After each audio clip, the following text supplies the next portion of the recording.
So today we're going to talk about ADHD spouse burnout.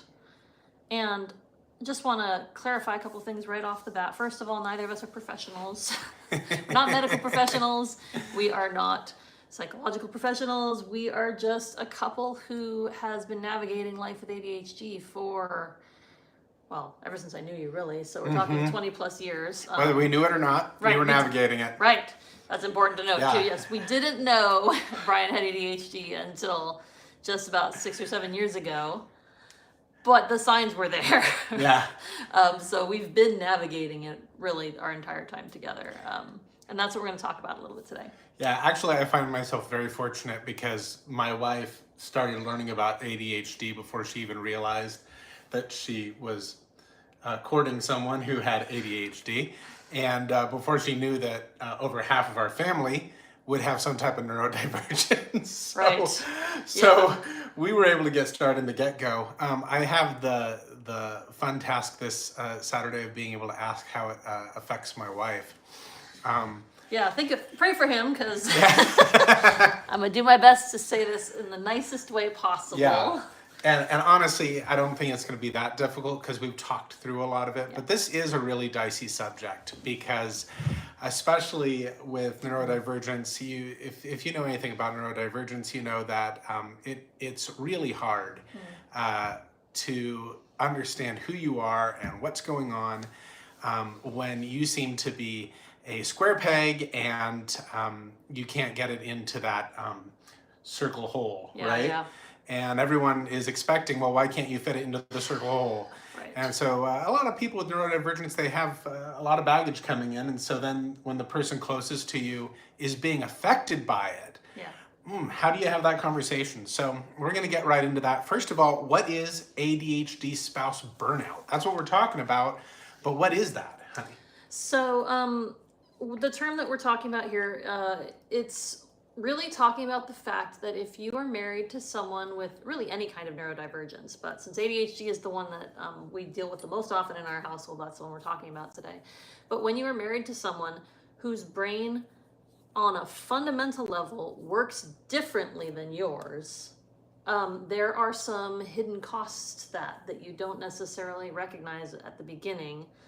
And they start to eventually, if you don't take steps to address them, they can really wear you out emotionally, physically, in so many ways. And so that's what ADHD spouse burnout is. It's this concept that and it happens in a lot of caring professions. So pastors are prone to this, nurses, doctors, people who are in professions where you're caring for someone else. Burnout tends to be especially common. And sometimes it's called compassion fatigue. And so if you're married to someone with ADHD, and you don't yourself have ADHD, there is a sense where that can really start to wear you out. So one of the symptoms would probably be compassion fatigue.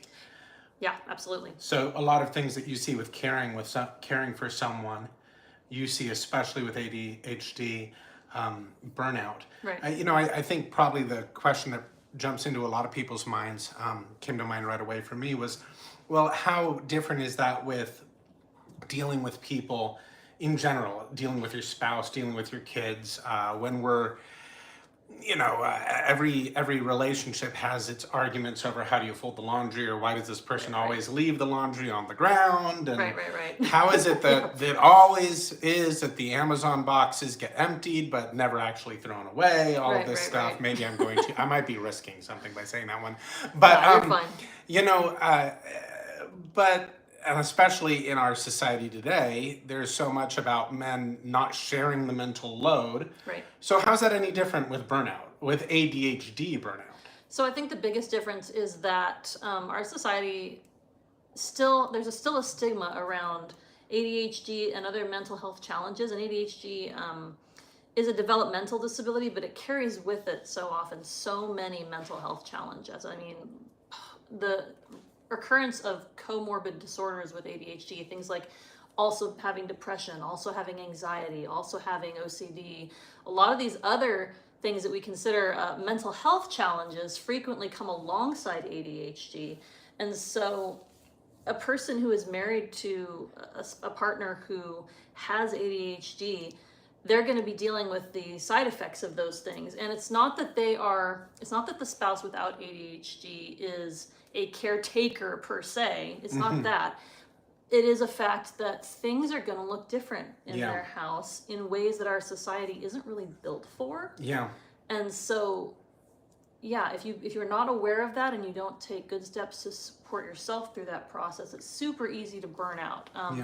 What that looked like for me was that before we knew Brian had ADHD, it felt like I was regularly having to cover for him in situations where the outsider's perspective of our relationship or of our household had expectations that weren't reasonable given the fact that he had ADHD. And at some gut level, I understood that he couldn't help some of the things that we were dealing with. Things like really struggling to get places on time. Things like forgetting stuff, losing stuff regularly.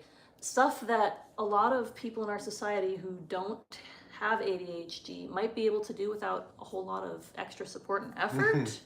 But when you have ADHD, your brain just works differently. And so some of those things are real challenges. And if people don't know that ADHD is why you're struggling with it, it's super easy for them to blame the person with ADHD and say, oh, well, they're just lazy or they're just immature or whatever reason they're giving for it. Why do you keep helping that loafer? Why don't you just come down on him and tell him, you know, put your foot down. Good grief. Yeah, and even if people don't say that, even if people don't say that out loud, there's still that sense of judgment that you feel when you're talking about those issues. Can you sing APT? I'm not sure what that is, but yeah. But anyway, welcome, Sukanya. Yeah, so that's some of what we're trying to talk about today is how does that impact us? Yeah. Well, and it almost seems like there's even a real hard space that you're in, because you're stuck between a rock and a hard place. On one side, you have family, friends, to some degree yourself, society saying, look, why can't he just get it together? You need to just like this guy's just, you know, blowing you off. He's not giving his best. Yeah. And you recognize it. And then on the other side, I know for myself, I've been taught so many years that, hey man, you just, you know, work harder. Yeah. You but somehow magically focus. Working harder is going to fix the problem. It's just a lack of willpower. Right. And so you even had to work with me. I'm going, well, I am a loafer. Well, I am lazy. Well, I am cowardly. Yeah. Well, I am a big procrastinator, you know? Yeah. And so then it's almost like you're fighting against the narrative from both sides. Yeah, absolutely. That's got to be super exhausting. Yeah, no, totally. It's and yeah, that's some of the things that's hard is that because there are so many things that come along with ADHD. For example, both Brian and I have dealt with anxiety and depression at various points in our lives. But I remember that for years before we knew Brian had ADHD, he would just get so discouraged and down, and even dealing sometimes with self-harm thoughts and things like that. But mostly it was his own self-esteem that I was fighting against, because he had spent his whole life struggling in these areas and having all the people around him trying to tell him that it was his fault and if he just tried harder, he could do better. Yeah. And I don't know, I can't say for any reason why I knew it, except that I trusted him and watching him, and I knew that it wasn't a lack of willpower or a lack of desire. There was something different that made it really not impossible, but so much more difficult for him to do things like get places on time, turn in papers on time, track small objects. And somehow deep down, I knew that that was something he wasn't doing on purpose, but to try to explain that to other people when you don't know that your spouse has ADHD and you don't know what ADHD is, trying to explain it, it's exhausting. Yeah. Because you want to protect them a little bit, but you also realize, like, I don't know why there's a problem. Yeah, well, and you could see the roller coaster. There is a roller coaster with ADHD where, you could talk about it a few ways: emotional regulation. Yeah, emotional dysregulation. Yeah, absolutely. And dysregulation. And then also hyper focus. Yeah. And the ups and downs that comes in. I mean, people talk about, well, I immediately think about ADHD when people say, "Well, I'm so great under pressure." Well, sure. If you have ADHD, you are great under pressure because now you have all the chemicals and all the juice, and you're getting a high out of the adrenaline of, "Am I going to Yeah, get this done on time?" absolutely. But Yeah, meanwhile, when that's done, then there's this crash, and absolutely. I can also think about dealing with some of the toxic stuff I was dealing with my family and with the church Yeah, yeah, group that we were a part of, and being able to mask the ADHD and perform under pressure and do yeah, what needs to be done yeah, at a conference or yeah, at church, but then coming home afterward and just cratering. yeah, And totally. then that's on you, because now not on you as if it was Yeah, your not my problem, fault, but like but you're left holding the right, bag. you're completely unable to do anything because you're totally worn Yeah, out. And we had small children, yeah, and so he's just on the couch, like completely and utterly exhausted, and we still have small children to care for, and he's been yeah, gone. yeah, So dealing yeah. with that becomes a real challenge. Yeah, Yeah, so then there's this whole need to be able to figure out what is healthy, what is balanced, what is yeah, yeah, sustainable. And that's not something that, I mean, thankfully, by God's grace, we were able to talk through it and figure out, and not that it's a done deal, no, but it's constantly navigating it. Yeah, a constant working through of what we want to do. You know, I see that Bethany left a comment, but I only have an if there, and I'd love to be able to, Bethany, if you have something you want to add, I'm happy to hear it. yeah, absolutely. But yeah, so let's talk a little bit about. Well, it looks like we talked about what causes it, but what are some of the signs of burnout? What indicated to you that you were in burnout? I had a lot of feelings of resentment when I was being asked, and I say being asked, but some of as much as being asked, it's also expectations I had for myself. So I had a lot of feelings of resentment over how much I had to do, dealing with our kids, dealing with various things. Paperwork is something that has been a real struggle for Brian through a lot of our marriage, and even before we were married. Anything to do with paperwork and deadlines is just a real struggle. And so I often found that if I didn't do the paperwork myself, taxes, whatever it was, it wouldn't get done on time, or not at all even. And so that felt like a lot to deal with when I was already mostly responsible for caring for our kids. So feelings of resentment are one of them. Where did you put my notes? I wrote down some of them so I wouldn't forget. This one here? Yeah, that. Mm-hmm. All right. Thank you, yeah. So, yeah, so that was one of the things that told me that I was feeling burned out. Exhaustion that doesn't get better from getting more sleep and better sleep. Exhaustion that, like the emotional exhaustion Yeah, of the it. compassion fatigue. Yeah, absolutely. You know, that comes from just constantly having to Yeah. help and navigate through this. It's not merely being Mm-hmm. physically exhausted. Yeah, I found myself sitting and just struggling to have a will to do anything. Like trying to get up and make dinner for myself even was hard. Trying to care. I found that was a big thing that happened to me, was that I wanted to care, but the feelings were not there.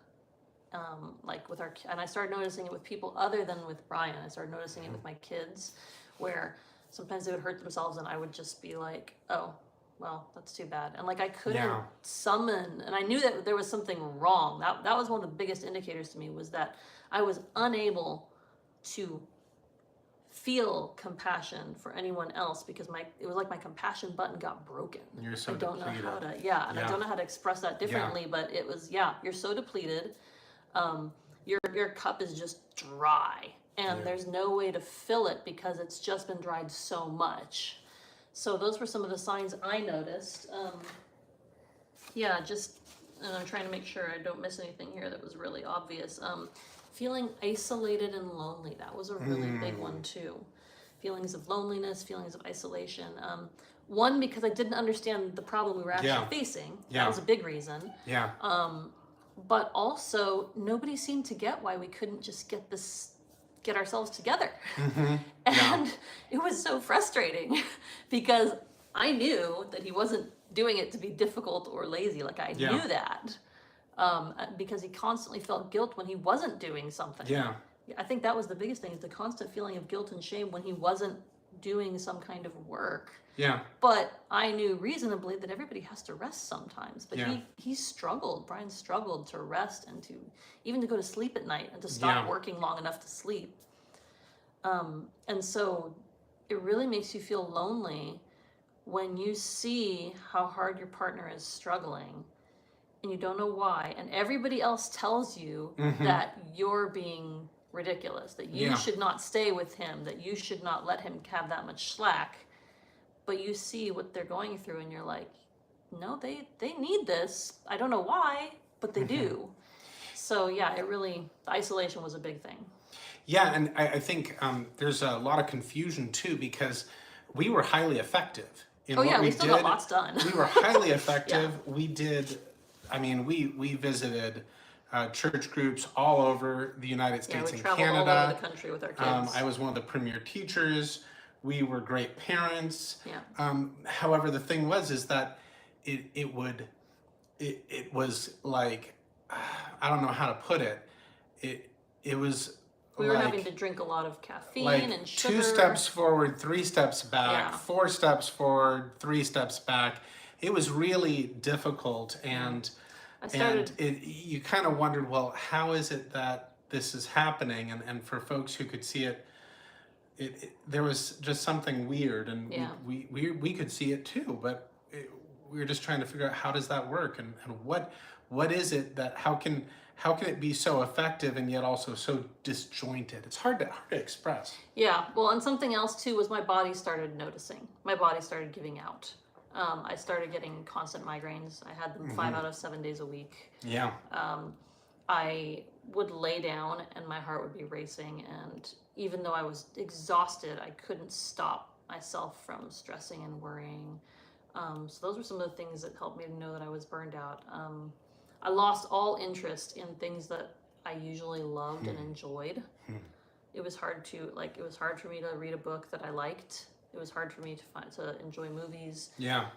Anything that I would usually enjoy was just gone. And it sounds a lot like depression because they're very closely connected. So that's a lot. Those are some of the things that I noticed for myself. Yeah. Okay. So let's talk a little bit about the turning point, because at this point, we were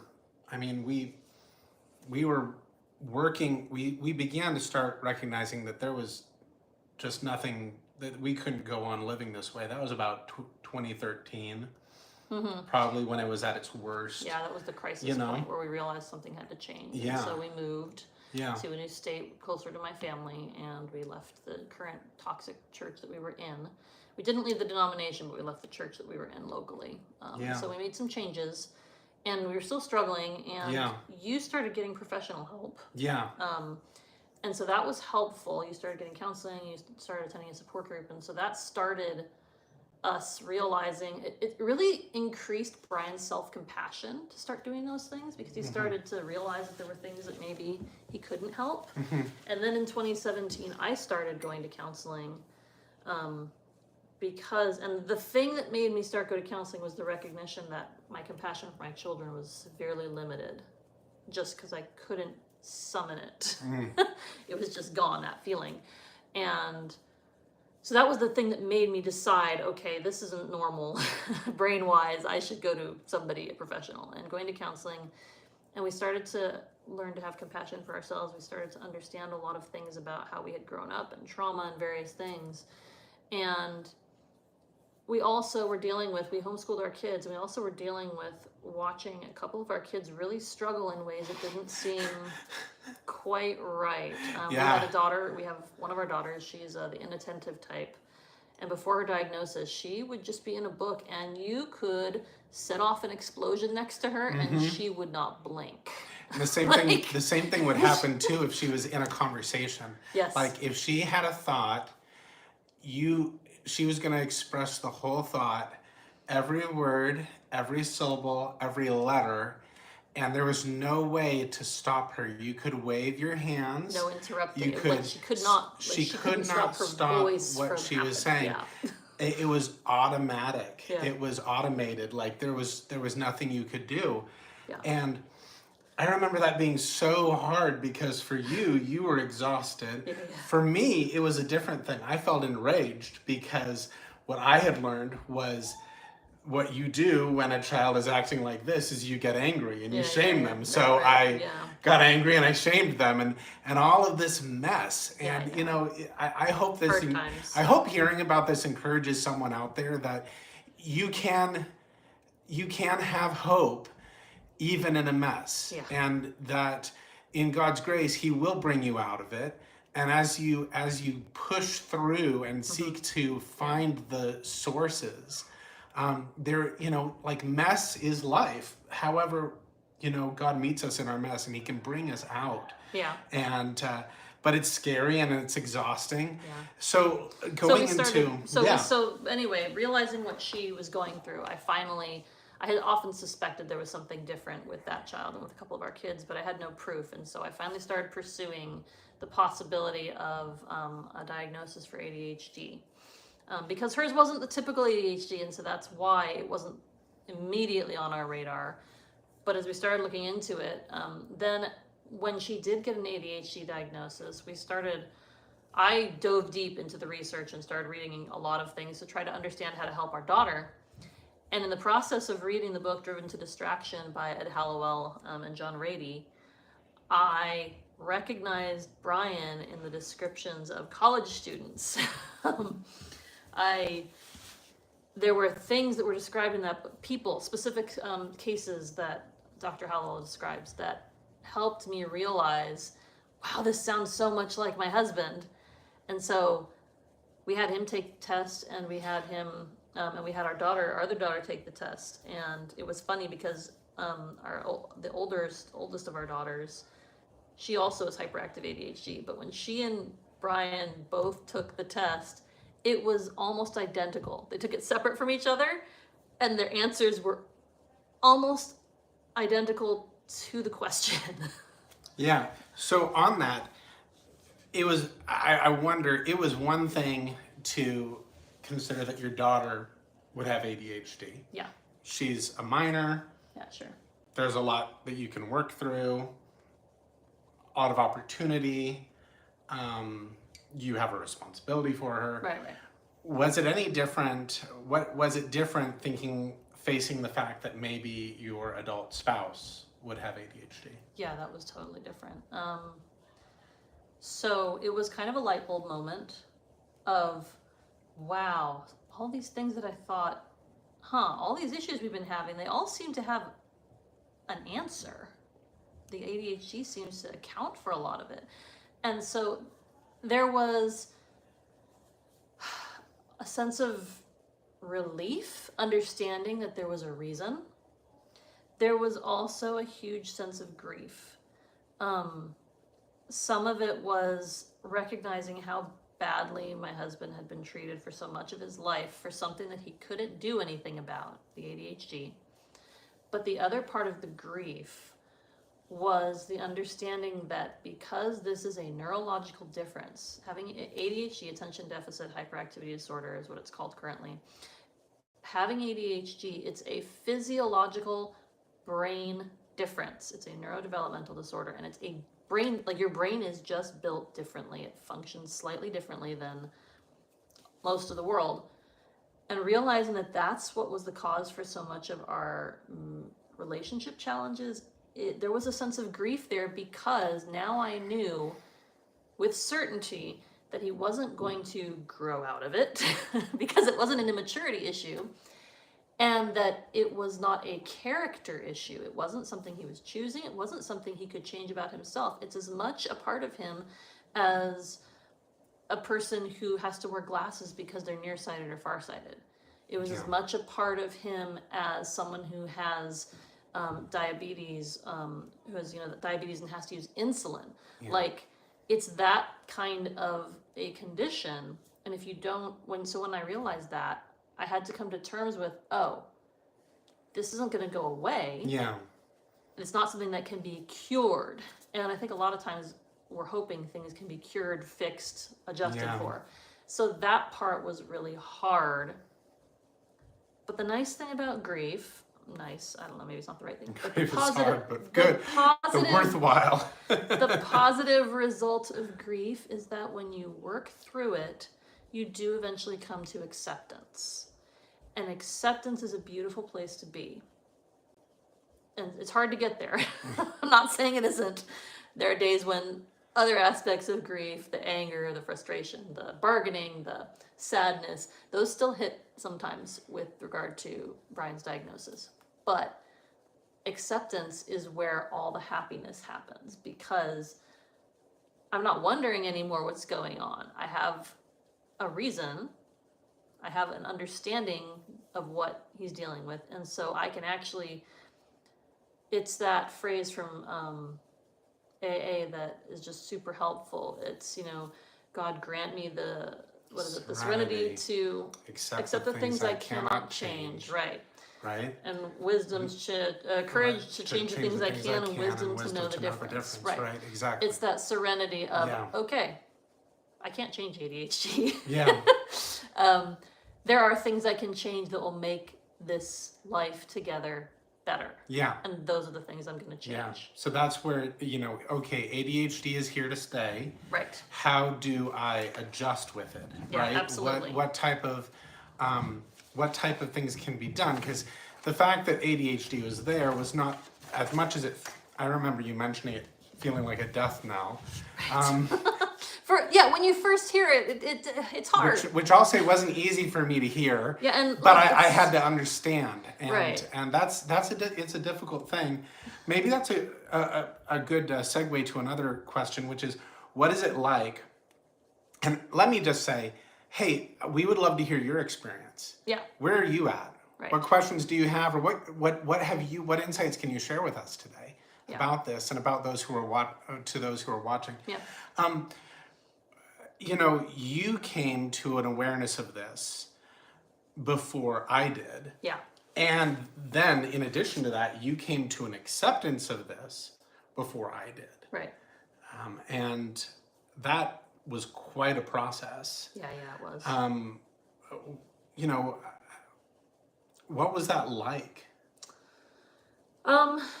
So it was made easier by the fact that I had been doing research already for our daughter, and I recognized that statistically, it was highly likely that my husband and even other adult members of my family, siblings, parents, aunts, uncles, cousins, probably had ADHD, because there's a 50% chance that if a child has ADHD, one of the parents does.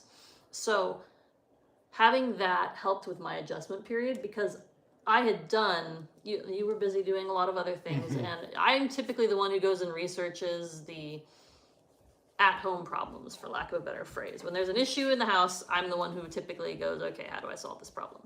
And with our kids, because I was homeschooling them, that was essential. So I had done that research, and because of that, recognizing that you had it was a faster process.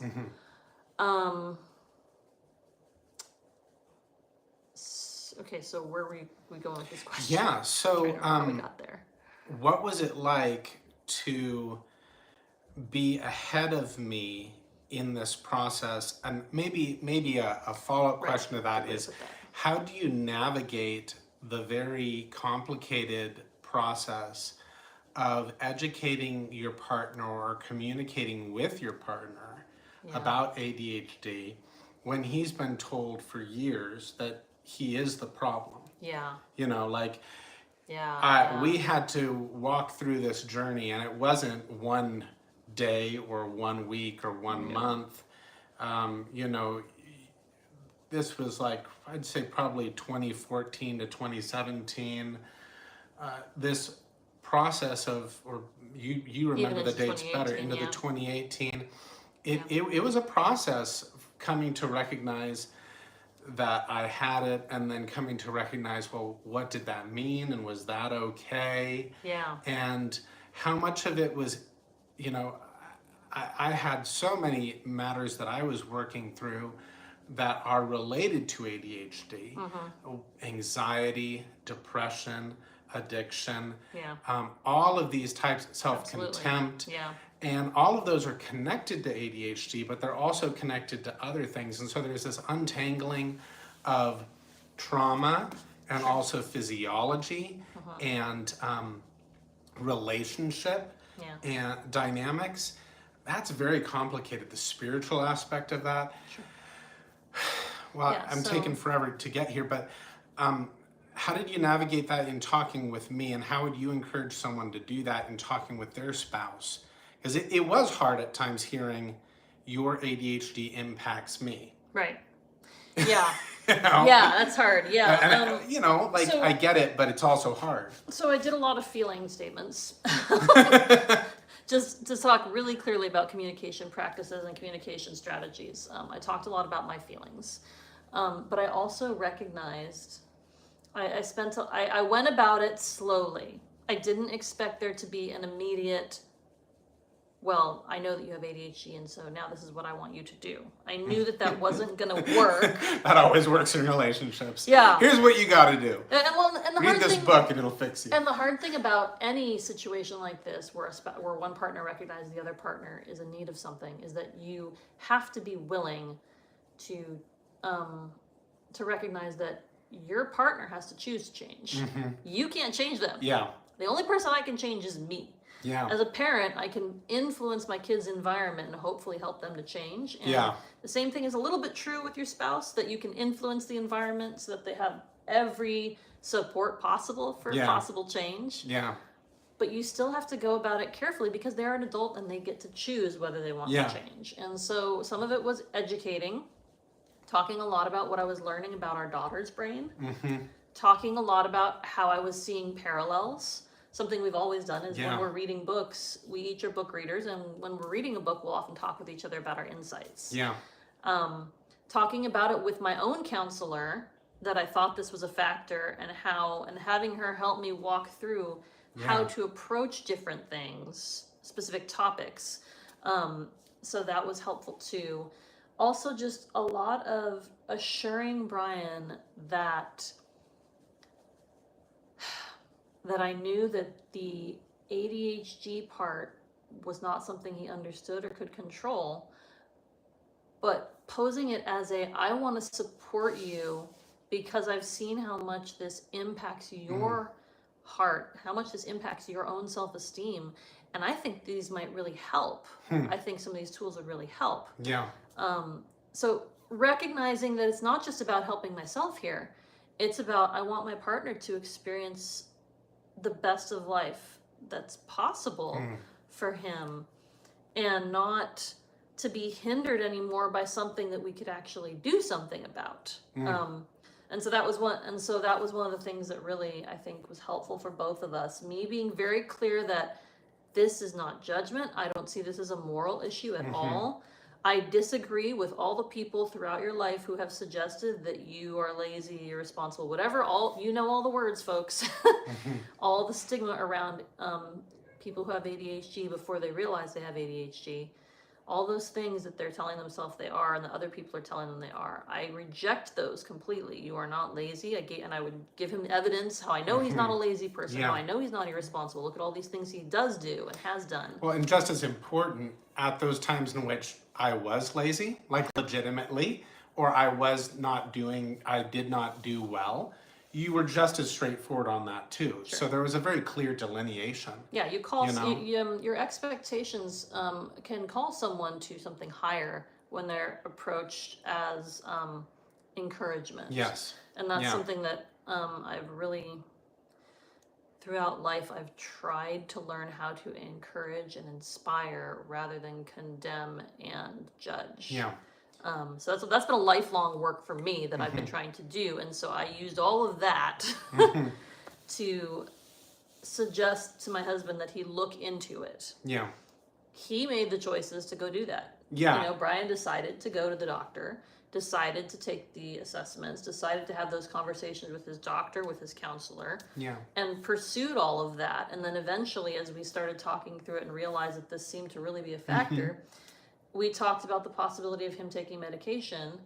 And we didn't want to start our kids on medication right away because they're young and still developing.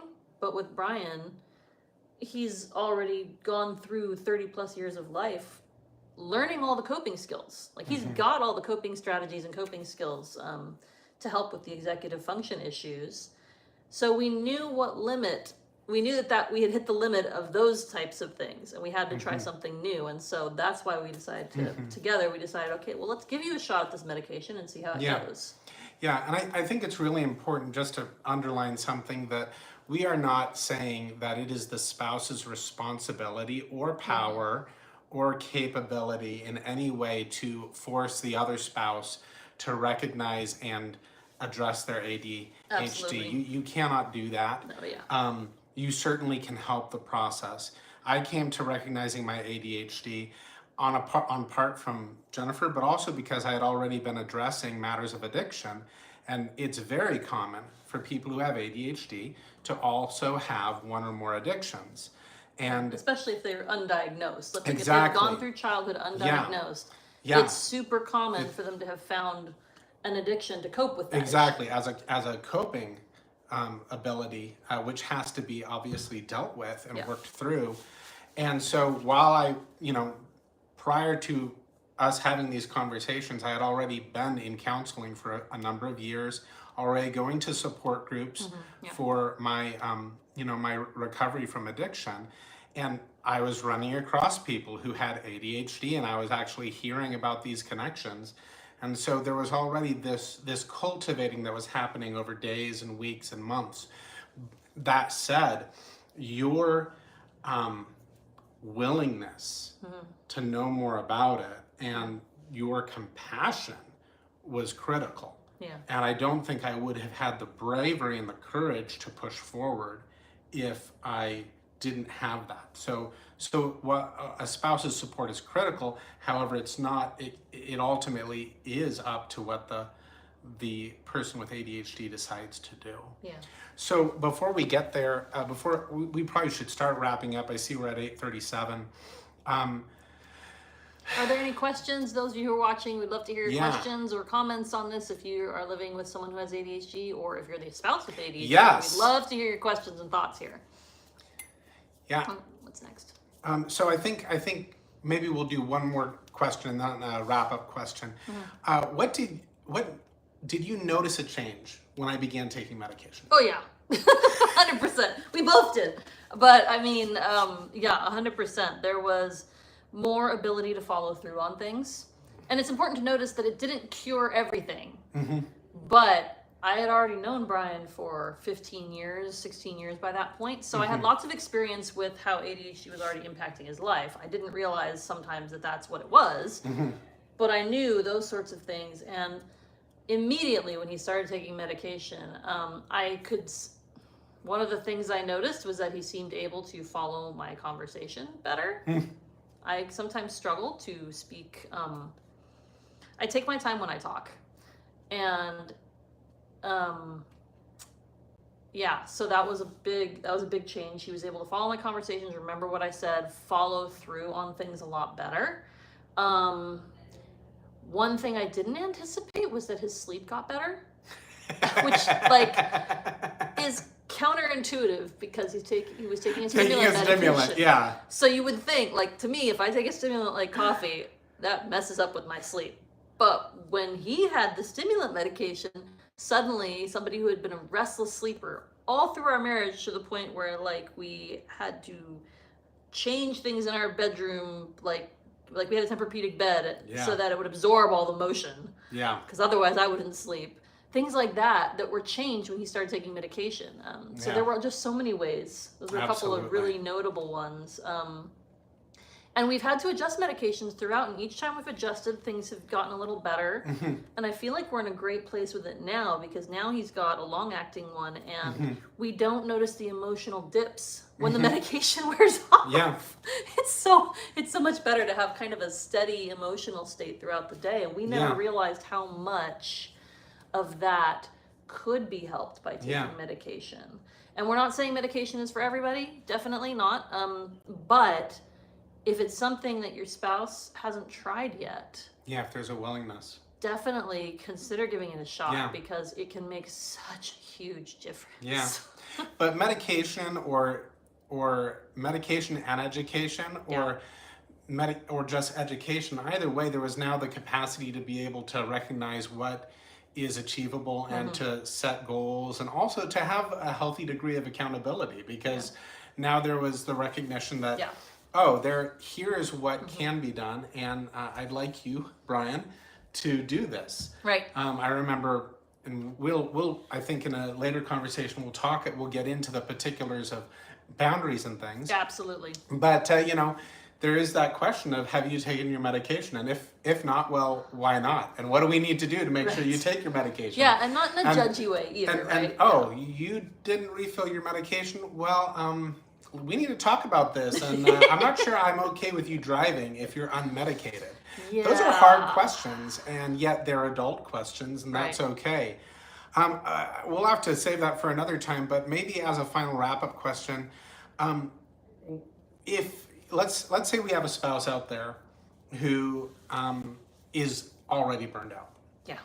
Okay. They're like, you're describing me, and I'm so tired I don't even know if there's anything I can do at this point. Yeah. What would you say is the first step? Just one first step, next step to take. So I would say the first step is visit your doctor straight off the bat, because a lot of it burnout and chronic stress, it impacts your physical body. And though you can't solve it all physically, there's a lot that you can get help with. For me, one of the things that was really helpful was I had constant migraines.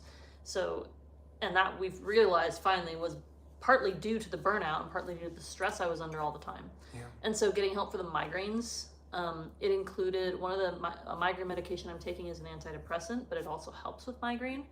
And so that was one of the first steps I did for myself. But I would say start with your doctor, discuss it with a professional, your doctor, psychiatrist, counselor. Go to a professional and talk about the symptoms you're experiencing, talk about that and see what they suggest and start there. But I would say that's your first step. Great. Perfect. There are lots of other things, getting yourself support, community support, either from a support group, professional counseling, but take care of yourself. Take care of yourself. That's Start with big deal. where Self-care is you are huge. at. Yeah. And if that means that things with him or her need to pause in some way, they need to pause, because if you break down, you're broken down. Yeah. Great. So we really hope you've enjoyed this. It's been a joy talking about this. Yeah. If you have more questions, please send it to us. We'd love to hear from you. You can email us at dinkumtribe@gmail.com, or go to any of our channels, send us a DM. In addition to that, if this has been a big help to you, please pass it on. If there's someone that this brings to mind and they wouldn't be offended by you sending it their way, share it. Get it out there. Absolutely. We know that there's a lot of people who need help with mental health, and that's what we're all about. Absolutely, yeah. Yeah, check out our channels. We've got lots of social media channels. We'd love to hear from you. Yep. And you have a great Saturday. Yep. Thank you Have a very great much. day. Thanks for listening, guys.